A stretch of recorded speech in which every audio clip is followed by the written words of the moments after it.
ఒకసారి చూడండి.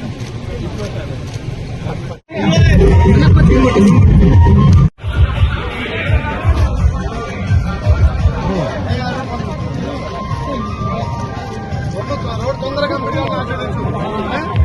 అధికారులు కూడా యాక్టివ్ పని చేయాలి. 2 నెలల్లో కంప్లీట్ చేద్దాం.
सही दिए वो आइया आइए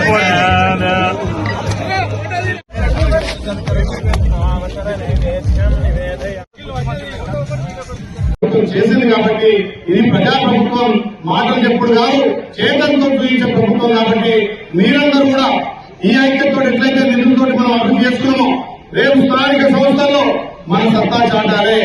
మనకు ఆత్మకూరులో మొన్ననే జరిగినటువంటి ఎలక్షన్ లో ఎంపీ ఎలక్షన్ కానీ ఎంపీ ఎలక్షన్ కానీ మనకు తిరుగు లేకుండా మీరు గెలుపుకుంటామని తగ్గు.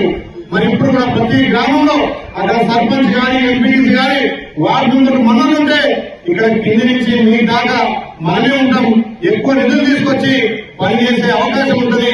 తప్పకుండా మీరందరూ ఎట్లయితే నన్ను భారీ మెజార్టీతో గెలిపించారో, మన ఎంపీ చామల కిరణ్ కుమార్ భారీ మెజార్టీతో గెలిపించారో, అదేవిధంగా రేపు స్థానిక సంస్థల్లో అక్కడ నాయకులు మనం గెలిపించుకుంటే వాళ్ళు కింద స్థాయిలో కష్టపడి నా ద్వారా, మన ఎంపీ ద్వారా, మన మంత్రి ద్వారా, ముఖ్యమంత్రి ద్వారా ఆయా గ్రామాలను అభివృద్ధి చేసుకునే దిశగా పోతాం. కాబట్టి దయచేసి 1 నెల రోజులు అందరం సమిష్టిగా కులగణన కూడా చేసినాం. కులాల వారిగా రిజర్వేషన్ వస్తాయి, అన్ని కులాలకు ప్రాధాన్యత ఇస్తుంది. గత ప్రభుత్వం రిజర్వేషన్ తగ్గించింది, ఈ ప్రభుత్వం ద్వారా ముఖ్యమంత్రి రేవంత్ రెడ్డి గారు బీసీ కులగణన చేసింది కాబట్టి రిజర్వేషన్ కూడా పెంపుతాయి, అందరికీ అవకాశం వస్తాయి. కొందరికి అవకాశం రాని వాళ్లకు తప్పకుండా నామినేట్ పదవిలో నేను భర్తీ చేస్తా, కొందరికి పార్టీ పదవులు కూడా భర్తీ చేస్తా. ఎవరు కూడా ఎదుగాడకుండా స్థానిక సంస్థలు నడి బిగించి మళ్లీ పూర్వవైపు లేవాలి, ఘన విజయం సాధించాలి. ఏ గ్రామం ఒక గ్రామం కూడా వదిలిపెట్టకుండా రేపు స్థానిక సంస్థల్లో మన సత్తా చాటాలి. అందుకు మన కార్యకర్తల యొక్క నాయకులంతా కూడా కష్టపడి రేపు జరిగే స్థానిక సంస్థలు ముందుకు పోతే ఇంకా ఈ ఆత్మకూరును అగ్రగామిగా ఉంచడానికి నిరంతరం పనిచేస్తాం. నేను మీ బిడ్డగా ఒక మాట ఇచ్చిన 1 రోజు కూడా ఇంకోగా రోజు మీ పని అవసరమైతే ముఖ్యమంత్రికి మంత్రానికి రోజు తిరిగిన నేను సాధిస్తా.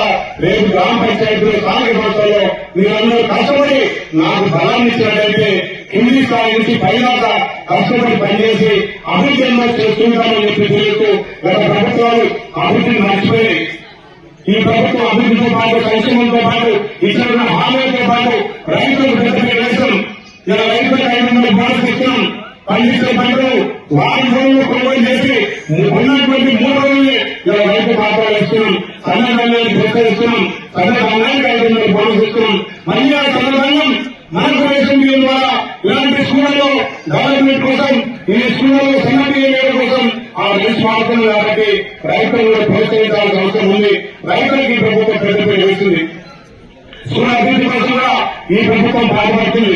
గత ప్రభుత్వం స్కూళ్లను పనిచేస్తే 5,000 స్కూల్ ముట్టుకుంటాయి. కానీ మనం ప్రతి గ్రామంలో బడి ఉండాలి, గుడి కింద బడి ఉండాలని చెప్పి మన గౌరవ ముఖ్యమంత్రి నిర్ణయించి ప్రతి స్కూల్ కూడా మనల్ని అమ్మవారి పాఠశాలకు నిర్మించడం, ఈ పాఠశాలలో కూడా ఇంకా డైలీ లేదని చెప్పి పెద్దలు చెప్పడం జరుగుతుంది. తప్పకుండా దాన్ని కూడా నిధులు మంజూరు చేస్తా. పిల్లలు కూడా మధ్యాహ్నం భోజనంకు మంచి నాణ్యమైన భోజనం, అదేవిధంగా రైతు ఛార్జీలు కాస్మెటిక్ ఛార్జీలు వేసే ప్రభుత్వం అంటే మనదే కాబట్టి ఈ ప్రభుత్వం అందరి సహాయ సహకారంతో ప్రజా ప్రభుత్వం కాబట్టి ఏదైతే మనం చేసినటువంటి ఎలక్షన్ లో భారీ మీద చేసినటువంటి మన మండలం రేపు స్థానిక సంస్థల్లో అదే తరహాలో ఇంకా ప్రతి గ్రామంలో కాంగ్రెస్ కార్యకర్తలకు మనం పనిచేసి విజయాలు సాధించాల్సిందిగా ఈ మండలం మీద ఇంకా దృష్టి పెట్టి అన్ని విధాల మండలాన్ని ముందు తీసుకుపోతా రేపు సంక్రాంతి పిల్లల నుంచే సంక్రాంతితో పాటు ఆ రోడ్లు అర్థాల మీద తయారు చేసే బాధ్యత తీసుకుంటా ఇంకా కొన్ని గ్రామాల రోడ్లు కూడా ప్రపోజ్ చేశాం ఏ ఊరు కూడా దాని బీటీలో మేము ఉండటాన్ని లక్ష్యంతో పనిచేస్తున్నాం. ఎన్ఆర్ఐ సెటిల్ కూడా ఎక్కువ వచ్చి అన్ని గ్రామాల్లో సీసీ రోడ్లు అక్కడ అన్ని రంగంలో పూర్తి చేస్తామని మాటిస్తూ ఇంత పెద్ద ఎత్తున ఒక పండుగ వాతావరణం లెక్క నేను మా రాజధాని గురించి ఎలక్షన్ చేస్తున్నాను.